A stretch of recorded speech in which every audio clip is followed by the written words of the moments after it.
The iPhone 16 and Mate 70 are both popular standard models priced around 5,000 yuan. With various subsidies and discounts recently, you can basically get them for under 5,000 yuan. So today, let's simply compare these two discounted standard flagship models. I've been using these two phones for a long time after buying them myself, and I've made separate videos on them before. So this video will compare them in 5 aspects: design, screen, specs, system, and camera. If you know these phones better or have better insights, feel free to discuss with me in the comments. Anyway, without further ado, let's get started. Before looking at the design, let's first compare the packaging. Apple's packaging is thinner than Huawei's, so it comes with fewer accessories, only a data cable. Huawei comes with a screen protector, case, and charger, ready to use out of the box. I chose black for both phones to better compare the camera area. I think Apple's design this year is okay, while Huawei uses the classic centered circle, a safe and reliable design.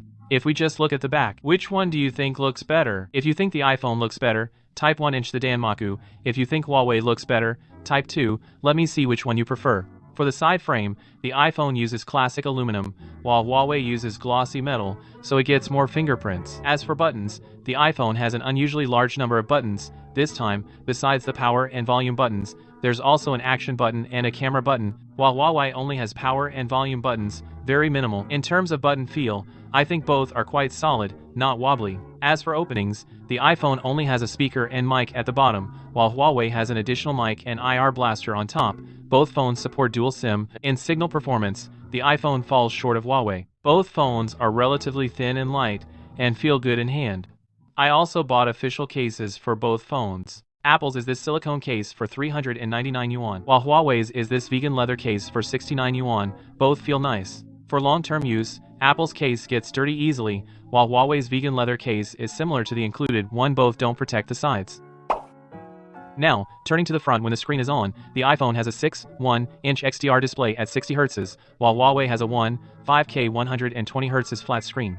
As standard models, their bezel control is just average. The iPhone's dynamic island is actually fine after a while, while the Mate 70 standard has only a single punch hole, so face unlock is not as secure as the triple punch hole or iPhone's Face ID. The iPhone has better peak brightness and color reproduction, while Huawei feels smoother and more responsive for daily scrolling.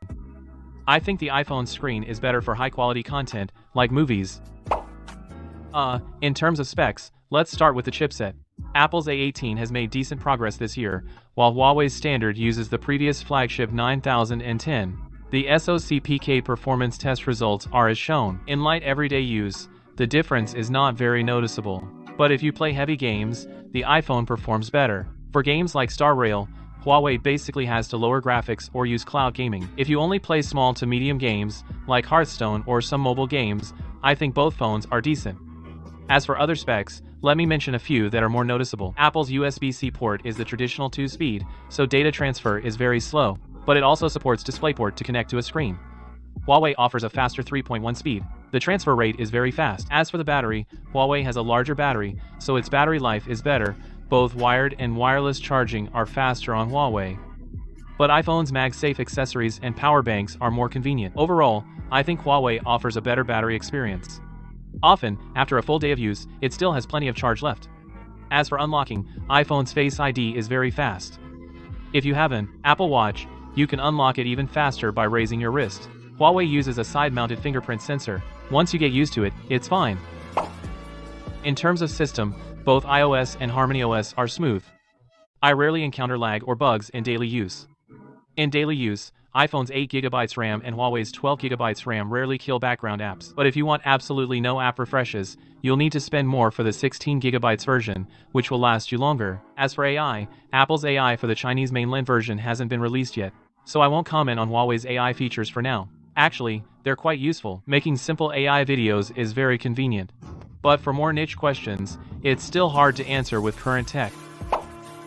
At the end of the video, let's compare the cameras. For photos, the iPhone only has a main and ultra-wide lens. Huawei's triple camera adds a telephoto lens.